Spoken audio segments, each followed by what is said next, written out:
A Death Knight, if played properly, can be considered one of the best tanking classes in this game.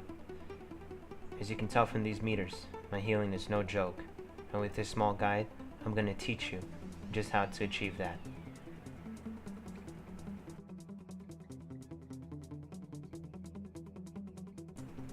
Okay, let's take it back to the basics. Basically, our Death Strike does two things. It heals us, and it absorbs damage, in turn creating a shield. So what we want to do is we want to manipulate it to our favor. Now how do we go about this? Well, there's two ways. One, you can spam your Death Strike, which I like to consider as progressive Death Strike. Or the other one, which is more traditional, where you wait until you get those big hits, and in turn, those numbers are going to be the amount of the shield, which I call proactive Death Strike. In this video, I decided to use the progressive Death Strike, which basically meant I'm spamming it, healing myself.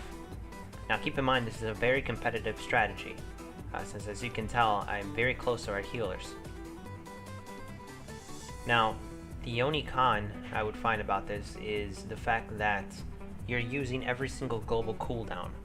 You're using your rune tap, you're using blood tap, you're using everything that you would use for your diseases, you're going to be using for your Death Strike.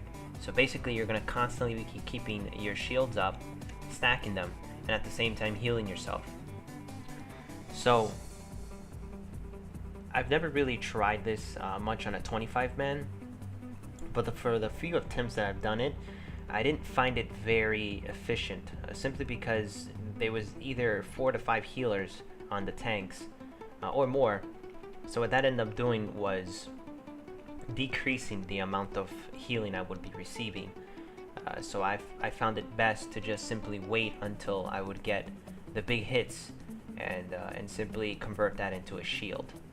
So this way our healers had more time to basically recuperate mana or just use it efficiently.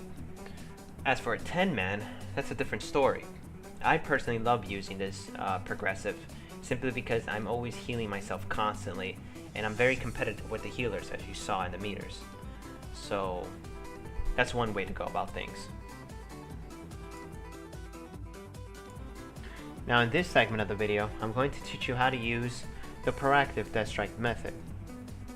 The way this works is you want to basically get hit hard enough and long enough so that you can stack your shields. Now I highly recommend that every single Death Knight tank pick up an add-on called Blood Shield Tracker. As you can see here at the bottom, the green field and the red field. What the green field represents is my heal, which is above average, the red being the minimum. So this makes using this method very easy. As you can see, I'm waiting until he's hitting me for a hefty amount. Once I see it go green, that's my key to basically go and hit my Death Strike. If it ends up missing, since you're not hit capped, don't worry about it. Just strike it again, because remember, we want to stack it for as long as possible.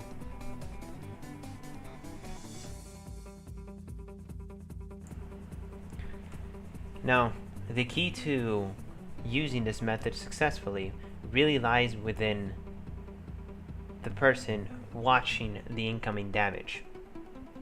If you see you're taking too much, you want to definitely turn to the more progressive method, so this way you can heal yourself through the damage.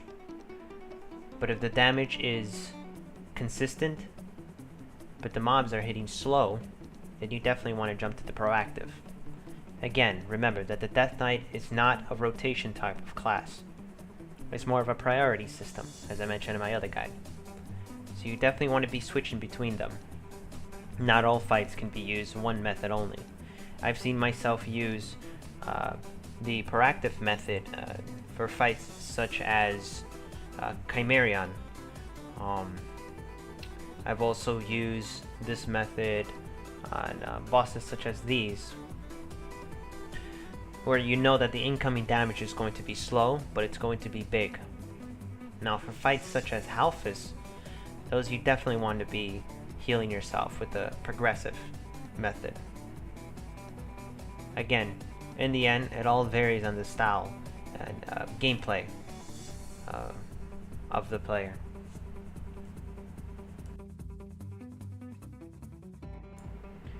Above all, you're going to notice a huge difference in terms of damage absorbed, healing done overall, when you switch between the methods. Of course, gear, gemming, and enchanting all play a huge role on how the methods are going to affect you. So let's go ahead and go over that as well.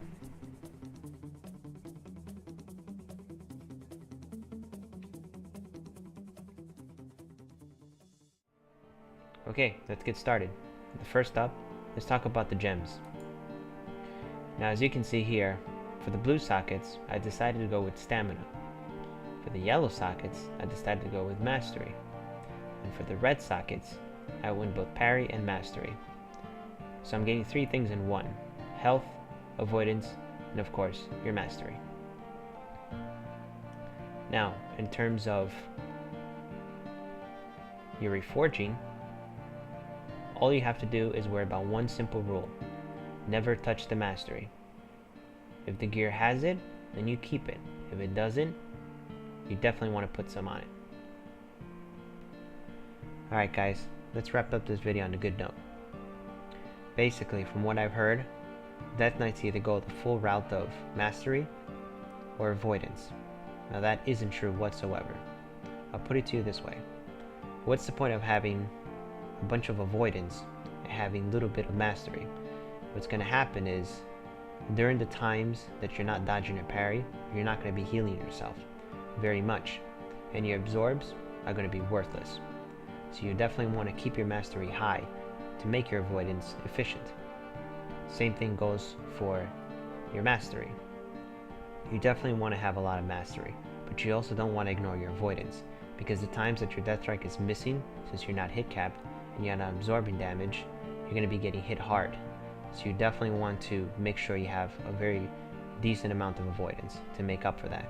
Also, it's going to help you stack your shields much more efficiently and more reliably. So that's it. I hope you enjoy this guide. Feel free to comment if you have any suggestions. Post those as well. If you have any more questions, you know how to contact me. So until then guys, Cariel's here.